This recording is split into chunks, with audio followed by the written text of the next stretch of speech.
Welcome back to the big story of the Bible. My name's Sarah. Let's review our story so far. In the beginning, God made everything, and it was good. And He made people in His image, and they were very good. And God gave the people a choice to rule with Him His way or not. The story of the Bible begins with God creating a beautiful world and then sharing it with all of His creatures. And He appoints Adam and Eve to rule it on His behalf. And God gives them access to His wisdom and life, but then tells them that there's one tree they can't eat from because it will lead to death. So they have a choice about how to rule with God. This kind of feels like a test. Well, that's because it is a test. But isn't that kind of cruel for God to test them? Well, not all tests are bad.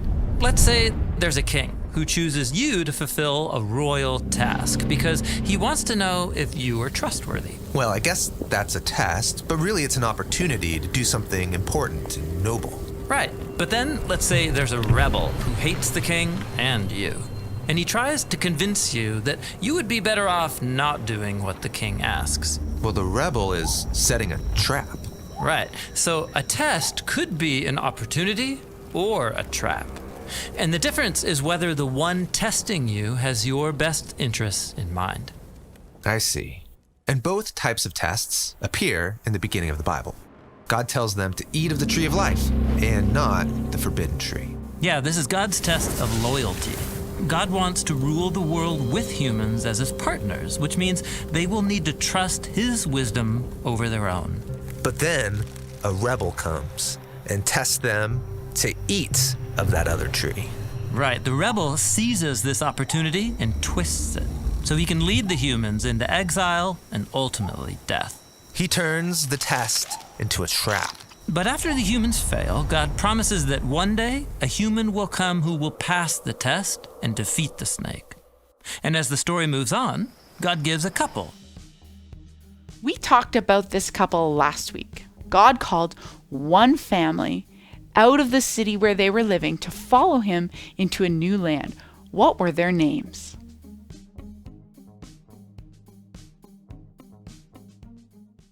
And as the story moves on, God gives a couple named Abram and Sarah an opportunity to trust Him by leaving their family behind, to go to a new land where God will use them to restore His blessing to all people. So this is a test. And at first, things go well. But Abraham quickly fails. He lies to protect himself, and then he and Sarah scheme to get a son their own way by abusing one of their servants. Definitely not passing the test. But God doesn't give up on Abraham. He gives him one final opportunity, a test to prove his loyalty. God asks Abraham to go up onto a hill and offer his son as a sacrifice.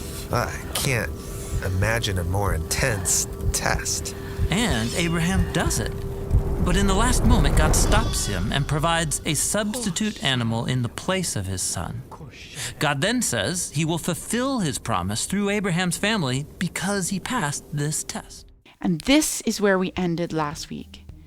Abraham had laid down what he loved and wanted most in the world, his son, because he trusted that somehow God would remain faithful to His promise.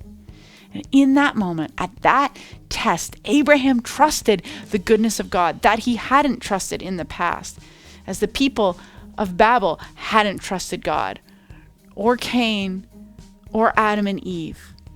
And God again reminds Abraham of His promise to bless him in 3 big ways. What did God promise Abraham?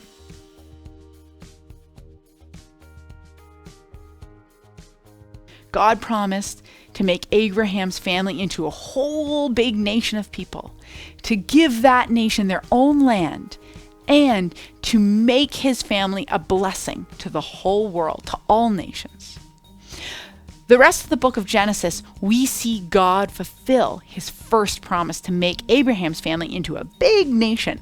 Abraham and Sarah have Isaac, and Isaac has 2 sons, Jacob and Esau. And Jacob, even though he's the younger one and really not a good guy, he was called Israel but that's another story, is the one through whom God's special family blessing will continue. And he has 12 sons, and one of them is named Joseph.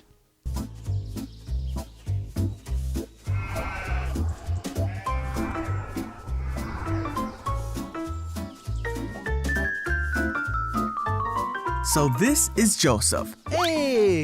You see, Joseph was the son of Israel and Rachel. Israel loved Joseph more than all 12 of his sons. In fact, he made Joseph a coat to show him how much he loved him. When Joseph's brothers saw this, they hated Joseph. One night, Joseph had a dream. When he awoke, Joseph told the dream to his brothers.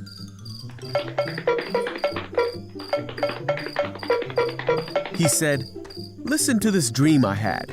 We were gathering grain when suddenly my bundle of grain rose up and all of you bowed to me." This made his brothers hate Joseph even more. And they said, "You're gonna rule over us?" Then Joseph had another dream.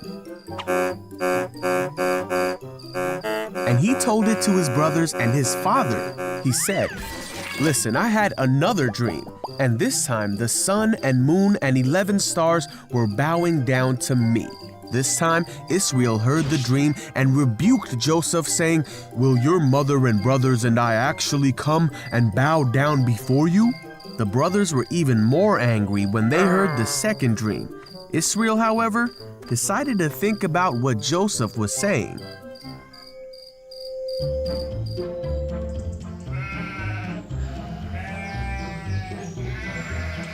One day, Joseph's brothers were working when they saw Joseph coming to meet them. One of his brothers mocked him and said, "Here comes the dreamer.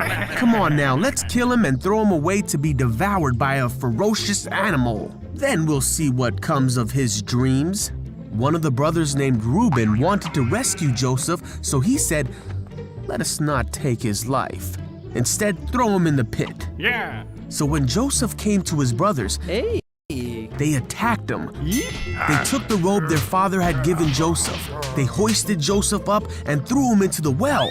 Then they saw a group of men from Midian coming towards them. Judah thought it would be a good idea to sell Joseph to these men. So the brothers sold Joseph to the merchants for 20 shekels. The brothers then took the coat of many colors back to their father and made him believe that Joseph had been killed. Israel wept for his son whom he loved. You see, Joseph was taken to Egypt, and Potiphar, one of the Pharaoh's officials, bought him for his household.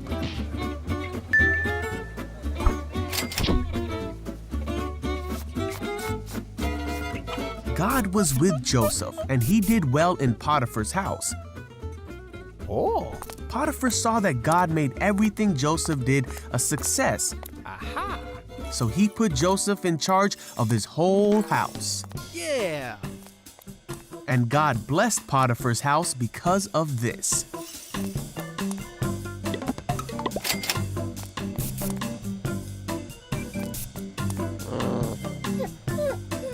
Potiphar's wife saw how well Joseph was doing in the house, and she wanted to make him do bad things.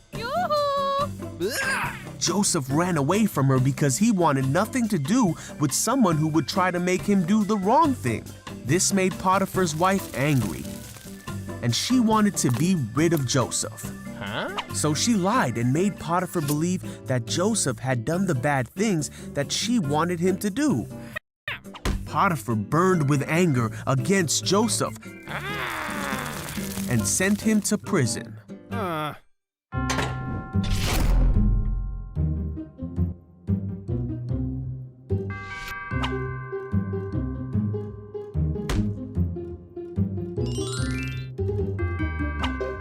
While Joseph was in prison, again, he did well, and the warden soon made him responsible for all that was done there. God was with Joseph and gave him success in whatever he did. When 2 full years had passed, Pharaoh was having unsettling dreams. Pharaoh did not understand his dreams, so he sent for Joseph. Hey. Pharaoh asked Joseph to tell him the meaning of his dreams. With God's help, Joseph told Pharaoh that the dreams told of what could come in the future, and he explained all the dreams to the Pharaoh. Pharaoh believed that what Joseph was saying was true. He trusted Joseph as a wise man, and he put him in charge of the land of Egypt, of Pharaoh's palace, and of all his people. Just as Joseph had told the Pharaoh, Egypt had 7 years of abundance. Then the 7 years of abundance came to an end, and the 7 years of famine began, just as Joseph had said. But the Egyptians had food to eat because Joseph had planned for the famine. There was famine in all the other lands, and many came to Joseph to buy food. Okay, time for a little game. Everyone stand up, but stay in your seated distance areas. I'm going to really quickly go through what happened to Joseph that we just heard. And if it seems bad, sit down. And if it seems good, stand back up. Okay, ready? Joseph is his dad's favorite and gets an awesome coat as a present. His brothers are jealous and his brothers want to kill him. His brothers throw him in a hole instead of killing him. His brothers sell him as a slave. Joseph works hard and becomes a leader of all the rest of the people working in Potiphar's house. Joseph is falsely accused of doing something bad and put in jail. Joseph is super awesome in jail and is put in charge of like all the other prisoners. He helps others, but is forgotten about. He's finally called out of jail and tells Pharaoh his dream and is put in charge of all Egypt and saves them and millions of others from starvation. Okay, you can sit down now. Imagine being Joseph with all those ups and downs in your life. When you read his story, one of the amazing things is that through all of that, he continues to trust in who God is.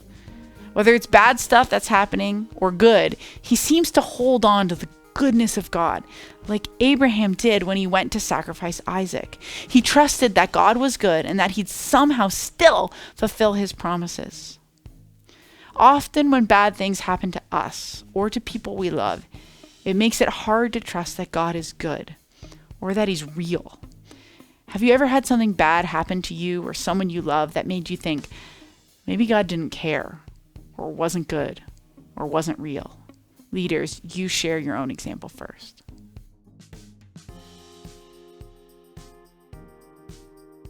Bad things are going to keep happening to you and to people you love. Small daily bad things and big bad things because of sin and death. But there is hope that these bad things are not meaningless and that the snake crusher has already come. But there's one more part of Joseph's story to talk about first. So Jacob goes on from there to have 12 sons, big family. But Jacob loves his 11th son, Joseph, way more than all the others. And so he gives him the special Technicolor dream coat. And his brothers, because of this, come to hate him. So much so that they plan on killing him. But they don't. They instead just sell him as a slave down in Egypt. Now, while in Egypt, through this crazy series of events, Joseph goes from being in a prison cell to becoming the second in command there. And so later on, the whole Middle East falls into this food shortage. And Joseph's brothers, they come down to Egypt looking for food. And then when they get there, who should they find as the ruler of the whole land? It's Joseph, that guy they sold into slavery. But he actually saves them from starving to death. And so here you have it. These are the great-grandchildren of Abraham who have done this heinous act to their brother. But God has transformed their evil into something good. And that's exactly what Joseph says here in the last paragraph of the entire book. He says, you guys planned all of this for evil, but God planned it for good, to save people's lives. God took the brothers' evil and transformed it into something good, into a way to save millions of people from starving to death, and a way to save his special family that was supposed to bring the blessing to the whole world. God did not make the bad things happen to Joseph. His parents' bad parenting, Joseph's own braggy, self-important, spoiled brat attitude, and his brother's jealousy were what put him in the pit. Jacob and Joseph and his brother's sin was why he was sold as a slave. But God turned that into something good, getting him into Potiphar's house.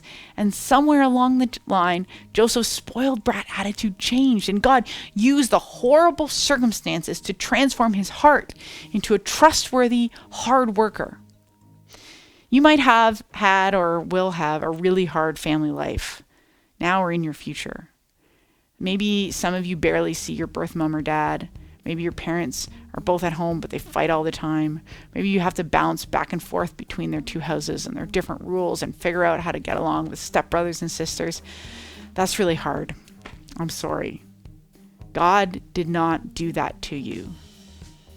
People's sin did. But like God was with Joseph and used the bad stuff to transform his heart, he is with you, and you can trust him, not to make everything better, but to be with you in the suffering and to redeem it, to take that suffering and transform it into something good. Have you ever had something bad happen to you, or a hard situation that you are or were in, that God is using to make good happen in you or through you? Leaders, you can share first.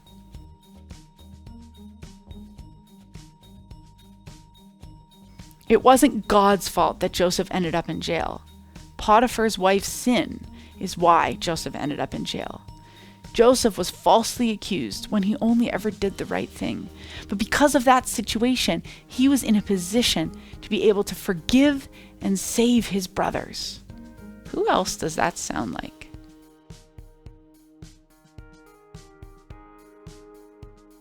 Just like the story of Abraham and Isaac points to Jesus, so does Joseph. He tells his brothers that what they meant for evil, God turned to good for the saving of many lives. Our sin put Jesus on the cross. He was falsely accused of doing wrong things and was killed for it. But the greatest evil that had ever been done, we call Good Friday, because God defeated all of sin and death by his death. He crushed the snake. Jesus was the blessing to the whole world that God had promised to Abraham. And when you are suffering, like Joseph did, not only is God with you because he's God and he's everywhere, he knows because he became a person and suffered all the things we suffer. People rejecting him, like the worst kind of friend drama ever. Being hated and misunderstood and left alone and abandoned and accused of what he didn't do. But he turned all that for good, for the saving of many lives. And that's the big story of the Bible.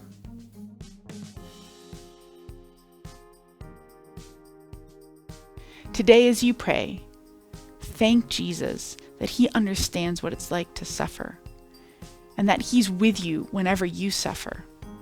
Ask him to help you trust the goodness of God.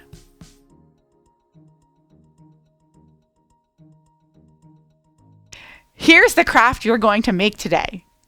And it's going to remind you of what we learned from Genesis 50:22, that God can take what was meant for evil and turn it for good.